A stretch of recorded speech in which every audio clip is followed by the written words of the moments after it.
वो दौर इमरजेंसी का दौर रहा जिसमें जबरन नसबंदियाँ हुई। ये अरुण जेटली जो है उस समय प्रेसिडेंट होते थे, को मोरारजी देसाई वगैरह को सभी को उठा के जेल में बंद कर दिया गया था। ना कोई पेशी ना कुछ कारण वगैरह भी नहीं बताया गया था कि क्यों बंद कर रहे हैं। प्रेस में भी वही छपता था जो गवर्नमेंट से पास हो गया था। देखिए, वो देश में वो काला अध्याय 25 जून 1975 कोई भी देशवासी भूल नहीं सकता। देश की तत्कालीन प्रधानमंत्री इंदिरा गांधी ने वह आपातकाल लगाया था और सभी अपनी विपक्षी पार्टियों को सबको पकड़ कर जेल में डाल दिया। इसको जब मर्जी बंद कर दिया जाता था, कोई सुनवाई नहीं थी, चाहे पॉलिटिशियन हो चाहे गांव का ही है। और जबरदस्ती उस समय नसबंदी वो स्पेशली हिंदुओं का किया गया। देश में 21 महीने इमरजेंसी लगना मतलब अपने आप में पूरी तरीके से लोकतंत्र की हत्या कर दी गई थी। पूरी तरीके से 21 महीने के लिए लोकतंत्र मार दिया गया था। किसी भी एक्टिविस्ट को पकड़कर जेल में ठूसा जा रहा था, किसी भी मीडिया रिपोर्टर को पकड़कर जेल में ठूसा जा रहा था।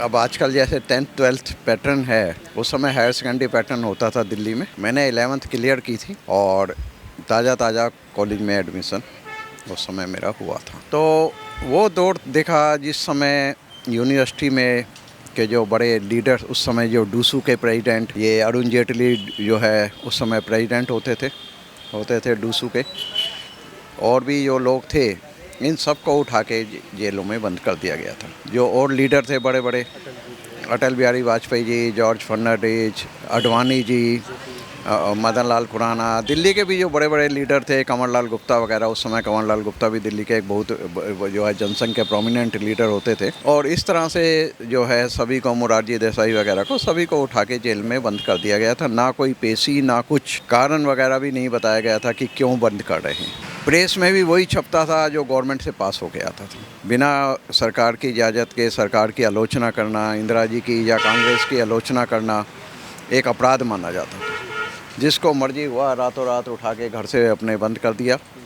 मर्जी है कोर्ट में पेश हो गया, नहीं मर्जी है कोर्ट में पेश नहीं किया। तो ये वो दौर था जो कि देखा, हम लोगों ने खुद देखा। वो दौर इमरजेंसी का दौर रहा जिसमें जबरन नसबंदियाँ हुई और तोड़ फोड़ हुई। तुर्कमान गेट जैसे इलाके में बुलडोजर चले उस समय, जहां सरकार के खिलाफ बोलना, एक शब्द कहना अलाउ नहीं था।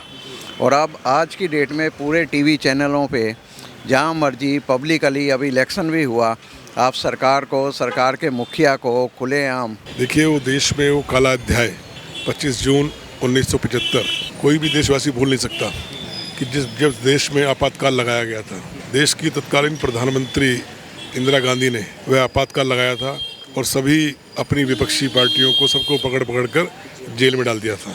और लगभग 20-21 महीने सभी को, किसी को मीसाबंदी बना के मीसा पे बंद कर दिया था, कभी किसी को अलग अलग घरों से पकड़ के लोगों को जेल में डाल दिया। वो काला अध्याय आज भी अगर याद आता है तो बड़ा डर लगता है। उसके बाद 21 महीने बाद जब देश में चुनाव हुआ था तो देश ने उस चुनाव में श्रीमती इंदिरा गांधी को सिरे से नकार दिया था। उनको बिल्कुल एक तरह से जयप्रकाश नारायण जी के नेतृत्व में जब आंदोलन चल रहा था और फिर संपूर्ण क्रांति, और देश में कांग्रेस को बिल्कुल किनारे कर दिया था और फिर जनता पार्टी की सरकार देश में बनी थी उसमें। मोदी को तानाशाह कहना, ये तो आप ये मान सकते हो कि विपक्ष बोलता है, जो उनके विरोधी हैं। क्योंकि जब कोई बंदा बहुत अच्छा काम करता है तो उसके विरोधी बहुत ज़्यादा हो जाते हैं। आप एक अच्छा काम कीजिए, आपका विरोध इतना लोग करेंगे कि आपको सारी दुनिया जान जाएगी कि ये भाई ये काम कर रहा है। अच्छे काम की तारीफ नहीं होगी पहले आपकी, पहले उसकी बुराइयां शुरू होंगी।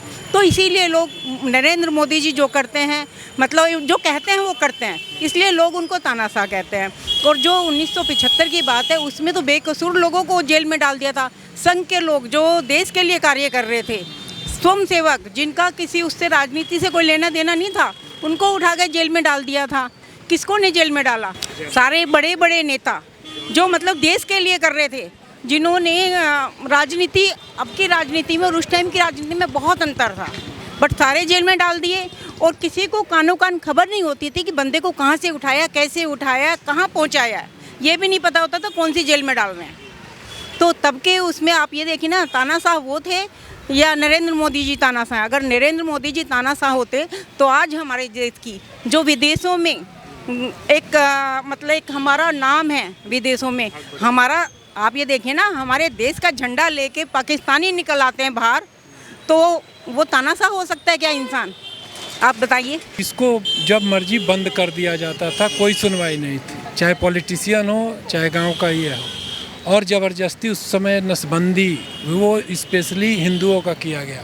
स्पेशली हिंदुओं का नसबंदी किया गया। हाँ, मुस्लिम में ये नहीं हुआ था। भैया हमने तो थोड़ा बहुत यूट्यूब पे और बुक्स में ही पढ़ा है इसके बारे में, और मुझे लगता है कि जो कुछ हमने देखा है उसके हिसाब से वो जो 21 महीने थे ना, मेरे ख्याल से वो इंडियन डेमोक्रेसी की डार्क एज थी। इससे बुरा और इससे भयावर डेमोक्रेसी में मेरे ख्याल से कभी कुछ नहीं हुआ। 21 महीने आप इतने बड़े बड़े नेता लोग, अटल बिहारी वाजपेयी जी हों, अडवाणी जी हों, जॉर्ज फर्नांडिस जी हो, जयप्रकाश जी हो, मुलायम सिंह जी हो, कोई भी party across the party line against except the Congress, आपने सबको अंदर रखा। ग्वालियर के राजघराने पे अटैक कर दिया था इन लोगों ने, उनके किले पे कब्जा कर लिया था। बहुत कुछ देखा हमने, बहुत कुछ यूट्यूब पे ही सारा मटेरियल अवेलेबल होता है। तो मुझे लगता है कि that was the truly honest darkest face. जबरन नसबंदी वो बहुत बड़ी बात थी, संजय गांधी जी ने की थी। तो मुझे लगता है कि वो सबसे डार्क फेस था इंडियन डेमोक्रेसी का, और हिंदुस्तानियों के ह्यूमन राइट्स का भी वो सबसे डार्क फेस था। उस किसी का भी ह्यूमन राइट नहीं था, कोई राइट नहीं, कोई फंडामेंटल राइट नहीं, कोई राइट नहीं। तो मेरे ख्याल से इससे बुरा तो नहीं हो सकता था। नहीं भैया, तानाशाह वाली तो बात ही नहीं आई। अगर तानाशाह होते मोदी जी, नंबर एक तो ये बेचारे 243-245 सीटें लेके नहीं बैठे हुए होते। बहुत सारी सीटें होती हैं उनकी। तानाशाह वो है किम जोंग जो है, जो पूरा इलेक्शन होता भी है तो सारी सीटें वही जीतता है, वो तानाशाही है। तानाशाह गद्दाफ़ी था, तानाशाह हिटलर था, वही ऐसा सब कुछ नहीं होता।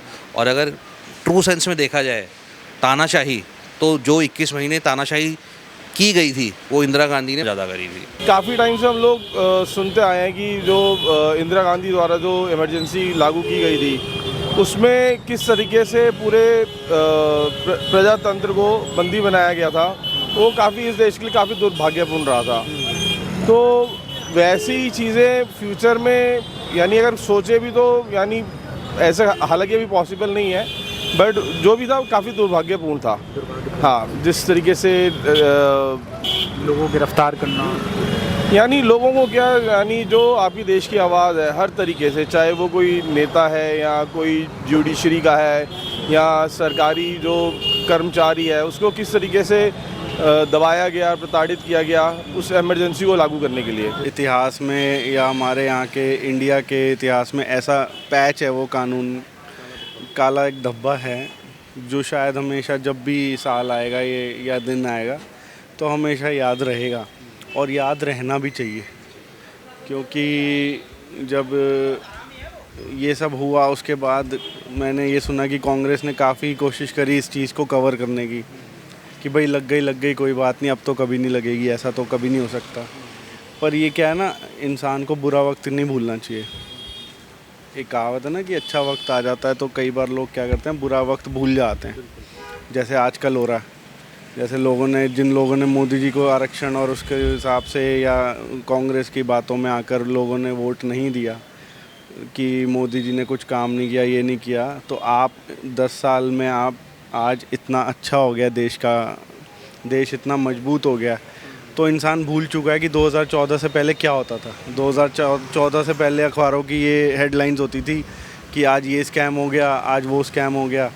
मतलब इतना बेशर्मी बढ़ चुकी थी कांग्रेस वालों में कि अगर कोई छोटा मोटा 2-3 करोड़ का एक स्कैम होता था तो लोग कहते थे ये तो कोई स्कैम ही नहीं है। जब तक 2000-3000 करोड़ का होगा नहीं तब तक क्या होता है। एक इनके नेता है सलमान खुर्शीद, उन्होंने चैरिटी करी थी, जो दिव्यांग लोग हैं उनको इन्होंने व्हील चेयर बांटी थी, तो उसमें इन्होंने 11 लाख रुपए का स्कैम किया था। 11 लाख था या 11 करोड़ था, मेरे को अभी याद नहीं है। मुझे बस ये याद है जब उनसे क्वेश्चन पूछा गया था तो सलमान खुर्शीद का ये जवाब था कि 11 लाख या 11 करोड़ ये कोई स्कैम होता है? स्कैम तो बहुत बड़ा होता है, ये तो कोई स्कैम ही नहीं है। तो आप ये सोचिए ना, इस हद तक हम चले गए थे। उसके बाद ही तो हम इस चेंज को लाने के लिए ही तो हम मोदी जी को लाए थे। तो ये इंसान की आदत है। रही बात इमरजेंसी की, तो ये तो बहुत ही ज़्यादा भयानक एक वो है। शायद आज की डेट में मैं सोचूं तो ये हो ही नहीं सकता। 1975 एक काला अध्याय है, जो इंदिरा गांधी का हिटलर जो डिक्टेटरशिप थी असली वो थी। उन्होंने रातों रात जो है सारे पत्रकारों को अंदर डाला था। जिन पेपर वाले थे वो उन्होंने जनरेटर की व्यवस्था करके कुछ पेपर छपा तो बातें बाहर आई। जितना विपक्ष था अंदर था। लोकसभा बंद थी, राज्यसभा बिल्कुल ख़त्म था। उस समय वो काम किया गया संविधान के साथ जो कभी भी नहीं हो सकता। उन्होंने प्रेम्बल में ही चेंज कर मारे दो मोटे, सोशल और सेकुलर, जो कि बाबा भीमराव अंबेडकर के 7 ऐसे वो हैं मौलिक अधिकार जो जिसमें ऐड ही नहीं। 3 बार वे फेल हो चुका था, कमेटी ने फेल करा था, फिर भी इंदिरा गांधी ने उसको ज़बरदस्ती उसमें डाला। ये सबसे बड़ा वहाँ पे धोखा किया। आज जनता जो है उसी को लेके भुगत रही है, जबकि प्रेम्बल 7 चीज़ों का है, लिबर्टी है, फ्रेजिलिटी है, ये सारी चीज़ें हैं। उसमें 2 चीज़ें और ऐड करी इन्होंने। ऐड क्या करा कि विपक्ष के नेता एक भी नहीं था, लोकसभा बिल्कुल बंद थी, राज्यसभा बिल्कुल ख़त्म थी, मीडिया कर्मी बिल्कुल सब अंदर थे। तो ये सिग्नेचर भी नहीं हुआ था उससे पहले, हुआ था सिग्नेचर, रातों रात हुआ था। तो इससे बड़ा जो है काला अध्याय क्या होगा, और इससे बड़ा मूलभूत ढांचा को गिराने की कभी कोई कोशिश भी नहीं करता किसी गवर्नमेंट ने किया, चाहे वो कितना भी बढ़िया पावर में मोदी जी थे। कभी उन्होंने किसी तरह के इस तरह का नहीं, वो झलक आज भी हमारे जहन में घूमती है। इसलिए कहता हूँ कि इंदिरा गांधी जो है ये काला अध्याय ताउम्र रहेगा गांधी परिवार के साथ, ये जाने वाला नहीं है, क्योंकि ये तानाशाही का सबसे बड़ा एग्जाम्पल है। जब रात को 2 बजे जज से जाकर साइन कराए गए और देश के अंदर में 21 महीनों के लिए लगभग 2 साल के लिए इमरजेंसी लगा दी गई, जिसके तहत देश के एक से एक अच्छे एक्टिविस्ट जो देश हित के लिए बातें कर रहे थे, नेता आपके जयप्रकाश नारायण वगैरह, सबको जेल में ठूसा जा रहा था। उसी आंदोलन के बहुत से नेता पैदा हुए जो आज बड़े बड़े नेता हैं, तो आप समझिए। लेकिन उन लोगों को जेलों में ऐसे ठूसा गया और यातनाएं दी गई, वो बहुत ही विभत्स था। देश में 21 महीने इमरजेंसी लगना मतलब अपने आप में पूरी तरीके से लोकतंत्र की हत्या कर दी गई थी। पूरी तरीके से 21 महीने के लिए लोकतंत्र मार दिया गया था। किसी भी एक्टिविस्ट को पकड़कर जेल में ठूसा जा रहा था, किसी भी मीडिया रिपोर्टर को पकड़कर जेल में ठूसा जा रहा था, किसी नेता को ज़बरदस्ती जेल में पकड़ के ठूसा जा रहा था। तो इस तरीके की जो घटनाएं ये करी थी इंदिरा गांधी ने, और उसमें अभी हमने एक बयान भी सुना था जब तानाशाही की पराकाष्ठा ये थी कि राजनाथ सिंह जी की माता जी को ब्रेन हेमरेज हुआ, वो 27 दिन अस्पताल में एडमिट थी, 27 दिन तक, और उसके बाद उनकी डेथ हुई, और उसके बाद में भी उनको जाने के वो नहीं मिली। समझ गए, ये एक काला समय था, पूरी तरीके से संविधान की लोकतंत्र की हत्या थी।